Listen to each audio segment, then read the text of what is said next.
La la la la la la la, o zi mare. Ultimul eveniment important astăzi sunt la piscină. Chiar nu mă grăbesc deloc, că mâine dimineață la ora 6 sunt din nou la mișcare. La la la la la la la. Sunt din nou la mișcare.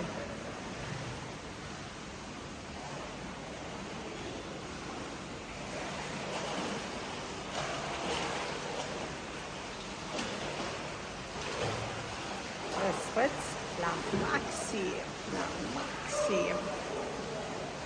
Forța, forța. Vă aștept, dragilor mei, fani și privitori, pe canalul meu de YouTube, TikTok și platforma X.